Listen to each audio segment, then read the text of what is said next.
Good afternoon. As always, I'll quickly outline the last performance. It has been a number of days, so probably not in as much detail. I thought the significant elements of the game on defense, I thought that we settled down quickly after not starting in the manner in which we would like, and I thought that was a significant component of the game for us in that phase. They were able to drive down the field, and some of it due to our negligence, some of it obviously due to their sharp planning and execution. But I thought we were able to gather ourselves after that drive and make whatever necessary adjustments needed to be made and then go on from there.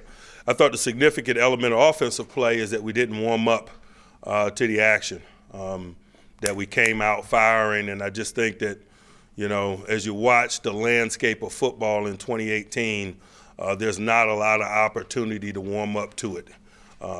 Playing on Thursday night kind of gives you that vantage point. You get to sit back and watch weekend football, and in 2018, warming up to the action offensively is not helpful to your cause. People are scoring and scoring quickly, and they're gaining control of games because of it. And you're limited in ways in which you can attack people.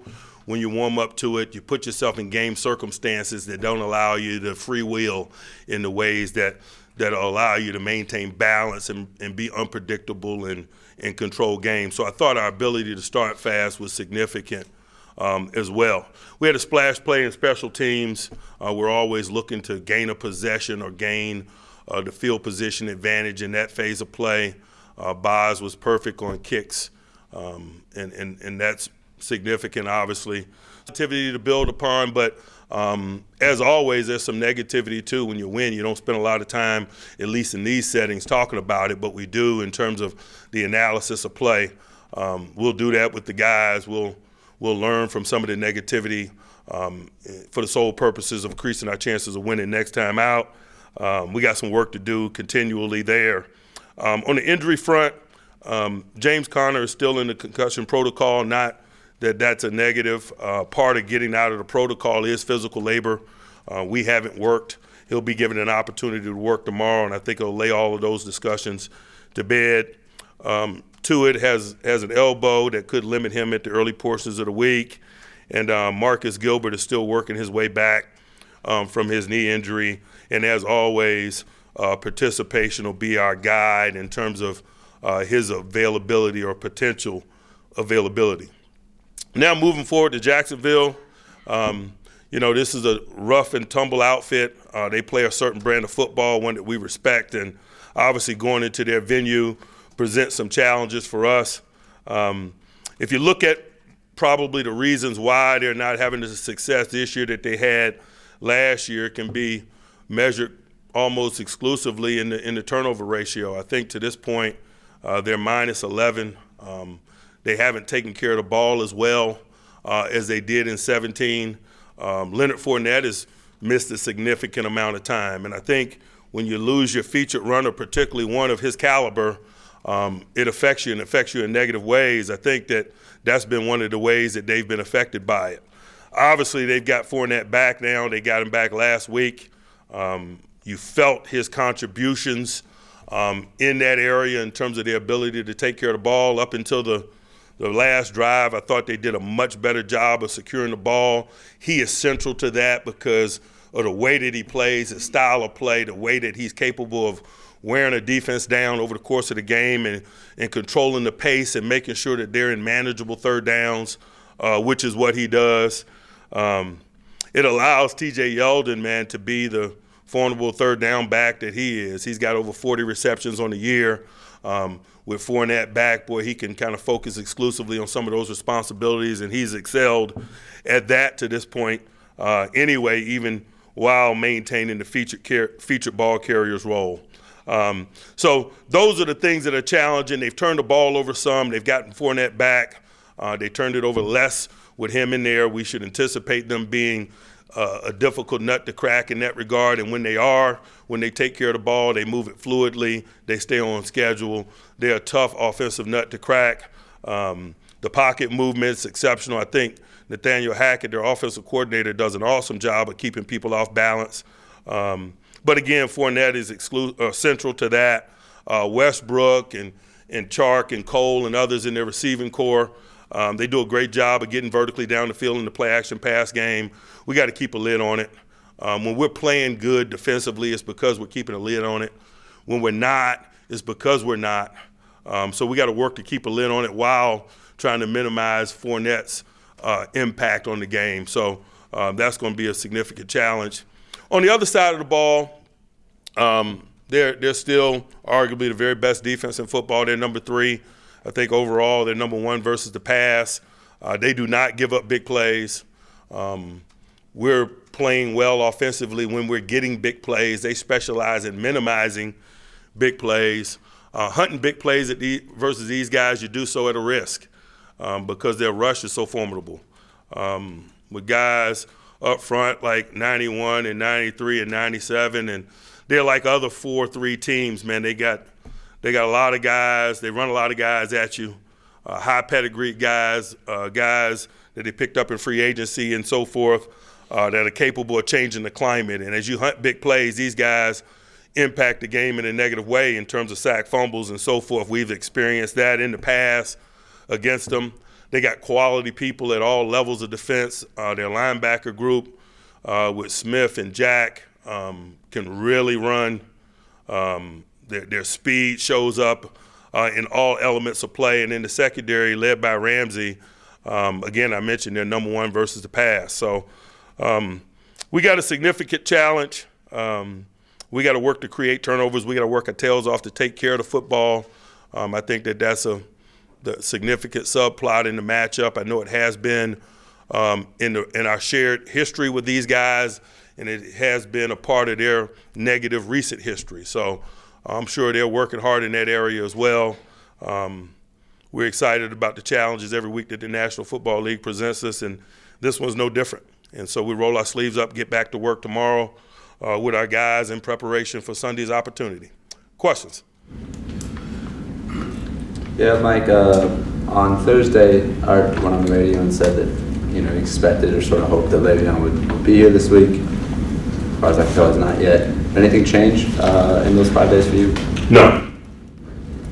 Have you had any communication with him at all this season? No. All signs point to missing the entire season. What would your reaction be to that? I have no reaction. I've told you guys, and I've told you guys consistently, a reaction comes from me if and when he walks in the door. Until that happens, I'm business as usual, focused on those that are here and working, and appropriately so. That way I don't waste my time and theirs. What about if he never walks through the door? So be it. Like if that is in fact the case and you have backups in Jalen Smith and Stephen Ridley behind James Conner for the rest of the year, do you feel better bolstered in terms of depth than perhaps you have been in other seasons? Like when I'm not drawing comparison to other seasons. I don't do that. I'm singularly focused on this group and the challenges that lie ahead with this group. The running back room is the group that we've been working with since the day we checked into Latrobe. So there is no adjustment. There is no altering of feelings and thoughts regarding addressing the challenges that our schedule holds for us as we move forward. There is none. How do you feel about Samuels then, the progress he's made in his rookie season to this point? He's got a little bit more time of late. I like his arrow. It's been continually pointed up, but we expect that from him and all the rookies, to be quite honest with you. He's met that element of the challenge. He's been a positive contributor to our efforts. It's shown on teams. It needs to continue to show on teams. And obviously in recent weeks, when given an opportunity to touch the ball, it's shown some on offense as well. In all your years of coaching, have you ever had a player not respond to you when you reached out to him? Yes. So it is not unusual in your mind at all that you have had zero. I didn't say it wasn't unusual. You asked me had it happened before. I said yes. Do you feel like it's unusual that under the circumstances? No. I understand that business is an element of the game of football, and there are elements of the game, relationships within the game, football-related relationships that we all hold near and dear and understand. And then football at this level, there's also the business element. And even when we don't understand it, we're sensitive to it. So we're not shocked when things happen from a business standpoint, no. Do you feel, one of your players said last week that he feels that all this constant chatter about Le'Veon Bell has been a little bit of a shadow over all the things that you've accomplished thus far. Would you agree with that? I don't know that I'm looking to measure anything that we've done thus far. I'm just trying to meet the challenges that this league provides us week in and week out. So I don't share that sentiment, no. You've talked about, increasingly straddling front office and coaching, say, as your career's progressed. How do you wrestle with this one in particular? Because, it is different. There's no wrestle. There's nothing to wrestle. Is there at least some sense of that there is going to be some finality today as a coaching staff? Is that something that, as the players, you guys looking forward to just having it be over with one way or the other? I'm sure that you guys will find a reason to bring it up and continue to rehash it in some form or fashion even after today. So it's just part of being us on this journey. I think that we've all gotten extremely comfortable with that element of it. In regards to how we function and us, man, that train has left the station, man. We're comfortable with how we function, the people at our disposal, the division of labor, and our ability to ready ourselves for the challenges. The few unpleasant moments that we have to deal with you guys week in and week out, that comes with the job. And we embrace that, we accept that, we don't run from that because we're professionals. Right, so you expecting it today or not? I don't know that I have any expectation. I don't know if I've ever had any expectation because that's just a waste of my time. Does Le'Veon have if he doesn't show up today, does he have a future on the future team you coach? Man, I hadn't thought about that one iota. Again, like I've said repeatedly, and I'm focused on the guys that are here, man. We got enough challenges that are significant in terms of meeting the things that we need to meet this week in terms of getting a win. Mike, having just said that, did you have to spend any time as a coaching staff figuring out how, if Le'Veon did arrive, how you would work him back into your offense and what role you would use him? No, because that is a waste of time. We've been focusing on the variables that are within our control, and that's the people that are here working. And but I've stated that to you guys. I think you guys don't believe that I mean it. I do. You talked about having to replace a feature back in relation to Fournette. How much when James went out of the game on Thursday, how beneficial was that to the other backs that they got the significant amount of carries that they did? We intended to utilize all backs. We said that prior to the game. We did prior to James' injury. So there was no adjustment or nothing to that. That was part of our plan, to be quite honest with you. I don't know how much James would have played beyond what he played anyway. Mike, Connor went back into the game after getting tested in the tent. Did the symptoms reoccur? Or? I don't have the intimate details. I'm not a doctor or a medical professional. I just lean on their expertise. When he's available to me, I use him. When he's not, I don't. Jalen Ramsey was very vocal in his opinion of Ben Roethlisberger. Is that anything that you ever use with a guy at this stage of his career? Do you think Ben cares? You can answer that. Mike, why have you guys been more effective scoring touchdowns in the red zone this year? I don't necessarily know other than execution. I know we spent a lot of time planning in that area, but we've generally always spent a lot of time planning in that area. The guys are executing extremely well, and it starts with number 7. He's been outstanding. Has there been a change in mindset in terms of running the ball maybe a little bit more inside the 5 instead of spreading it out? I hadn't studied that analytically, so I don't know the answer to that. I just know that we're scoring, and that's important. Was there any consideration of not putting Connor back in the game just out of trepidation because the score was kind of well in hand at that point, even so? At what point are you talking about? In the second half, was there third quarter or towards the end when you guys were already up by a significant margin in the game? I don't know what portion of the game you're talking about, but to be honest with you, when he was available to us, we used him. When he wasn't, we didn't. After the 10th is all I mean. Again, I'm watching the action going on the field. I don't know when that occurred. You know what I mean? That's what I mean when I say I lean on the expertise of the medical professionals. Like aside from the turnover margin last year in Jacksonville, one element where they did pretty well was controlling the line of scrimmage when they were on offense. They've had some injuries along the offensive line this year. What have you seen from their offensive front going into your game against them? I think they had some injuries along the front also last year. I think the center that's scheduled to start against us started against us last year. So, I don't know how significant that is. I think that Fournette is a significant element of it. When you start talking about a top 5 draft talent that has the playing demeanor and the run demeanor that he has, that's significant. What makes Jalen Ramsey so unique? His talents. He's long, he's fast, he's combative. His above the net game and feel for the passing game is excellent. He's physical. People often forget that, this guy was, probably the best safety, prospect in the draft as well when he came out. And that just speaks to his talent level and how immense it is. Mike, is there a key or keys to your run defense improving from the beginning of the season, certainly from last year to where you're at today? I just think it's continually getting better every day, and not only what we're doing, but how what it is individuals are doing fits within the bigger scheme of things. I've said that repeatedly, and I know it sounds cliche, but it all shapes up into being more consistent. And more consistency allows you to have less breakout runs, which brings your average down, increases opportunities for splash. I think we're better in all areas, and I think that's what's creating it. Has Bostic been central to that? He's been a component of it.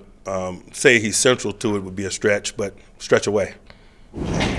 Mike, you're 14-1-1 in your last 16 road games. Is there anything you can point to that makes this team that good on the road? Nothing other than I think that, and again, I don't paint with a broad brush over into 17 and things of that nature. I just think with this group, with each passing week, they've shown an increasing ability to get singularly focused. And I'm looking for that to continue when they walk in the door tomorrow. That allows you to roll out a consistent effort. And usually that gives you a chance to be successful and win, and that's what we're hunting. Anyone else? Mike, you had some guys that aren't here, Le'Veon, Mike Mitch, before last year's playoff game were vocal about looking beyond the Jaguars. Is that anything you have to address with this group now that those guys are gone? And not because those guys are gone. That's just a different group. This is a different year. We don't tote the luggage. Did Le'Veon at any point in the calendar year give you an indication he was going to play this season? Man, I don't know. I don't have the answer to that. I just don't remember, to be quite honest with you. Do you feel that James Conner's production this year is at all a reflection on what Le'Veon Bell has done or is capable of? I have no idea. They're two different individuals. I'm proud of what James is doing and has done, and the work that he's putting in, and I'll leave that to you guys. Anything else? All right. Thank you.